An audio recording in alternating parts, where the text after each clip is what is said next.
Hey guys, it's David from the 4Player Podcast. We're sitting here.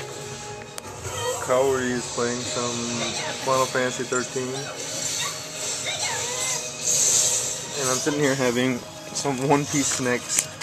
I haven't eaten these. These are the Luffy barbecues.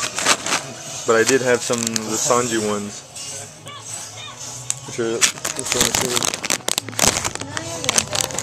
They're little heart-shaped, chocolate-coated little crackers.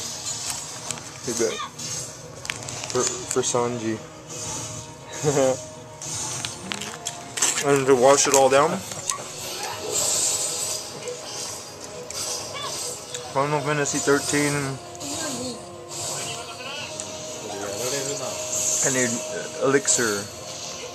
And if you can look at the top, it's like a clear like colored. But it's pretty good.